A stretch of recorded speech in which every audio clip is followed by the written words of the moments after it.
So ito nga yung bagong trip ko ngayon. Hindi maglakad ng madaling araw ngayong holiday. Ito yung pang third day ng aming holiday. So Eid holiday nga pala dito sa Dubai. Tara yo, lakad-lakad muna tayo.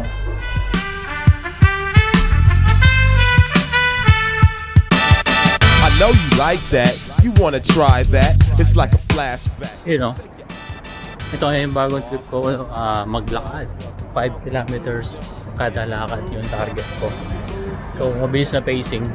Dito lang sa may Maktoum, may park dito malapit sa Maktoum.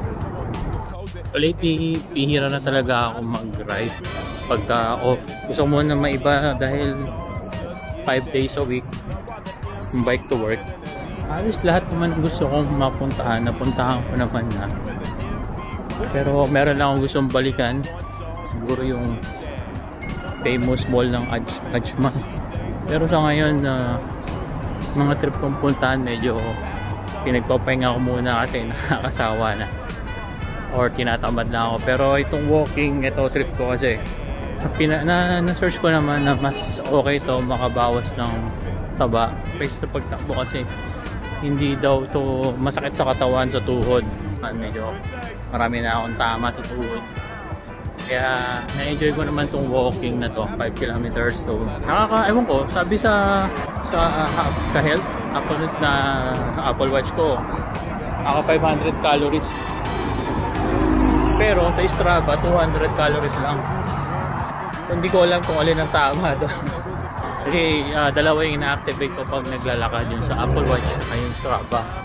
So hindi ko siya ma-sync kasi kailangan bayaran mo yung Strava naman, subscription. So sa akin naman, hindi naman ako ganun kaano para bayaran ko monthly subscription. Pero okay na din to.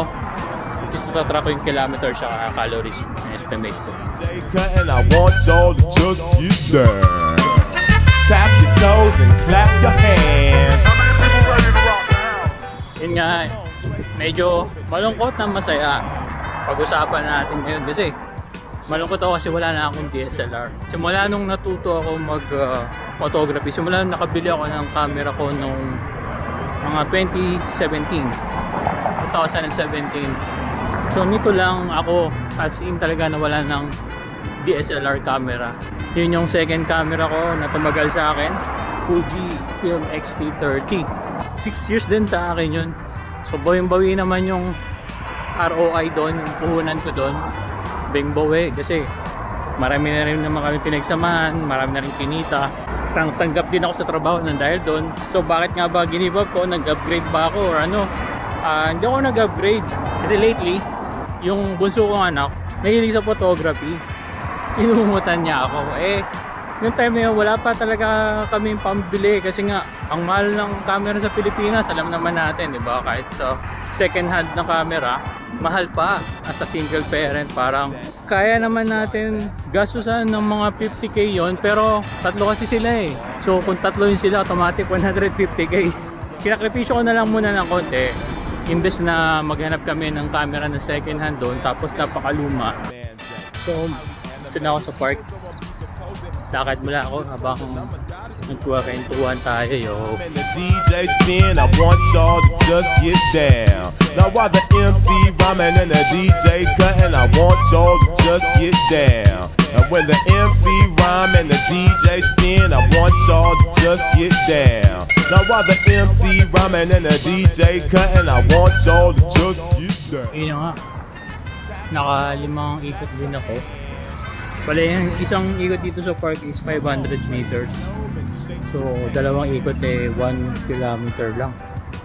Nakalima ako. Plus yung nilakad ko pupunta rito, naka almost 4. Ang problema, hindi ko agad na on yung sa Apple Watch ko, siya yung Strava. Paglabas ko ng bahay, siguro mga naka 800 meters na rin ako nun. Ewan ko. Wala na akong DSLR ngayon. Plano ko sana mag-upgrade. Pero kasi, dami kong na-realize. Lalo na ngayon sa trabaho ko as a graphics designer. Binalikan ko yung mga taon na as a graphics designer ako, na may DSLR ako. Sa isang taon, parang 3 2-4 times ko lang siya nagamit sa trabaho. Parang kasi hindi talaga yung priority ng trabaho ko ngayon kasi meron kaming agency na kinukuha para mag-shoot sa amin, production. So yun sila yung kumukuha ng photo and video and all kasi kung sa akin, syempre hindi ko nakakayanin yun. Madugo ang editing nun.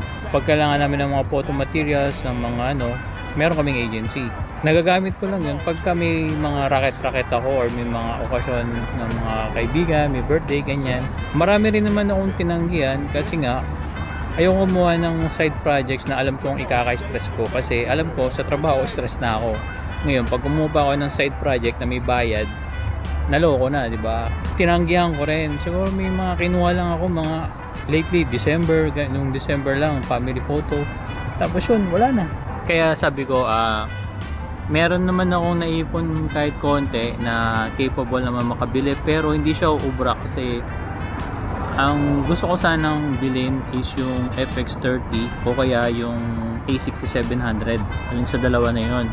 Ang problema kasi body cam pa lang niya almost 6K dirhams na. Sabi ko kung bibilin ko yun hindi rin ako agad-agad makakabili ng lens na gusto ko kasi kung maganda yung body mo tapos yung lens mo yung kit lens lang parang hindi rin siya okay, hindi ko rin may enjoy. So parang trip ko noon talaga yung 2.8 na constant na lens. So, parang ka-pressure din siya ng body ng gusto kong camera. Kaya sabi ko siguro next year na lang, ipon ulit ako next year na lang. So yung budget kong yon gagamitin ko na sa ibang paraan, sa ibang bagay na pakinabang, di ba? Nag-search ako, nagtanong ko sa mga kaibigan ko anong advice nila, ganyan. Parang 50-50. Alam niyo pinagpilian ko? Sana is yung iPhone 16 Pro Max.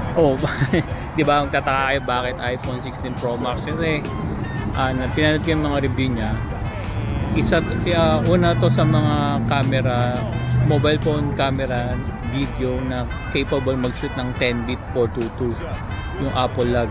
So kung ikukumpara ko yung Fujifilm ko na dati kong gamit sa iPhone 16 Pro Max, mas advanced yung Apple na yun.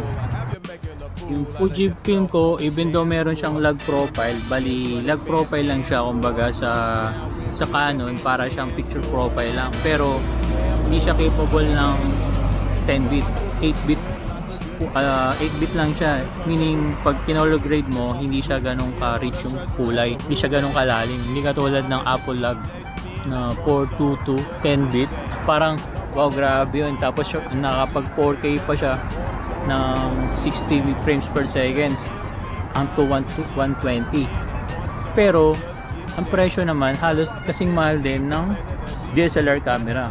Review na naman ako, tanong-tanong na naman ako. Sinubukan ko i-check yung Apple iPhone 15 Pro Max. Yung iPhone 15 Pro Max, almost same specs lang siya ng 16 Pro Max. Ang pinakaiba lang is yung 4K 120 frames per second. Ang 15 Pro Max is 60 frames per second lang, which is sa akin good deal na yon kasi hindi naman ako masyado nag-shoot ng mga 120 frames per seconds na 4K kasi overkill na yon para sa slow-mo para sa akin, na hindi naman ako masyado gumagamit nun. Para sa akin sulit na ako, swabe na ako sa 60K, 50 frames per second, 60 frames per second na yun. Sa tamang smooth lang, tamang slow-mo lang. Tsaka ng presyo pa niya bumagsak pa. I mean syempre di ba ganun naman ang product natin pag brand new, pag may labas na bago mababa na yung nauna. So feeling ko good deal na to, goods na, kaya yun ang kinuha ko, iPhone 15 Pro Max. So meron akong mga tineshot doon na mga kaibigan ko na same phone din, so nagtatanong sila anong camera gamit ko. Sabi ko iPhone 15 Pro Max. Nagtataka sila kasi pares na kami ng camera pero yung ba't daw yung kanila iba. Nag-experiment ako ng mga shot, ng mga video, Apple lag 422, tinesting ko. Kumuha din ako ng paid project. So nakakatawa kasi walang nagtanong anong gamit kong camera. Ibig sabihin, di ba, parang pasok sa quality. I mean, in-expect nila na DSLR yon, the mirrorless camera yon. Ang isa pang advantage para sa akin nun is madali mag-transfer ng files, lalo na pag social media, kasi napansin ko, bawa ko, mahilig ako maglalakad ako or babiyahe ako, bike to work, take ng pictures, post, my day, post. Ang DSLR para sa akin, kailangan pang umuwi ng bahay, i-transfer. Although meron akong application na sa transfer na lang yung Fujifilm dati, pero hassle pa rin kasi andun pa yung ano na ita-transfer mo, hindi katulad ng iPhone ko na yun, diretso post na, di ba? Maganda pa dun sa nabili kong yun, yung presyo ng iPhone 15 Pro Max na yun. Siyempre, nakatipid ako ng konti. Bumili ako ng bagong gimbal. Kasi yung gimbal ko, medyo outdated na. Although working pa naman siya, pero sobrang bigat. Kasi yung pa yung Xeon Crane 2, B2. So, nabili ko yun, 2018 pa. So ngayon, okay pa rin siya. Although yung mga pindutan niya, medyo may sablay na. Gusto ko ngayon yung run and gun type shoot.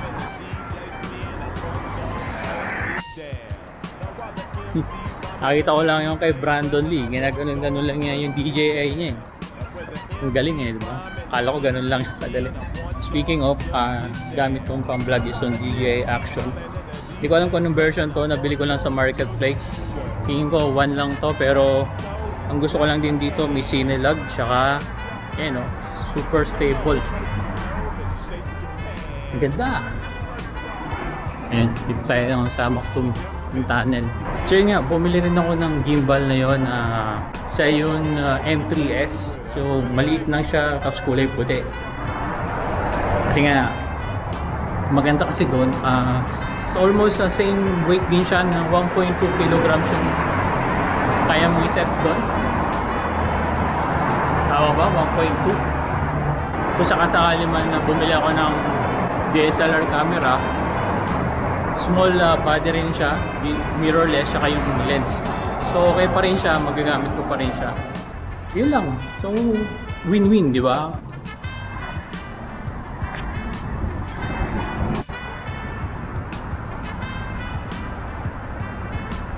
At least 2 items pa yung nabili ko. Tsaka hindi siya yung primary source of income ko, kaya okay lang din. At isa pa, nakabili din ako ng second hand na motor sa Pilipinas na hindi naman sobrang high-end, pero pwede na, di ba, pang negosyo din. 3 bagay na bili ko doon sa presyo ng camera na gusto kong bilhin. So next year siguro ma-afford ko na yon. Talagang dream camera ko is yung FX30. Siguro hindi pa talaga ito yung time para sa akin. Pero okay naman ako dito sa trabaho, kaya J lang. Down. Now while the MC rhyming and the DJ cutting, I want y'all to just get down. And when the MC rhyme and the DJ spin, I want y'all to just get down. Now while the MC rhyming and the DJ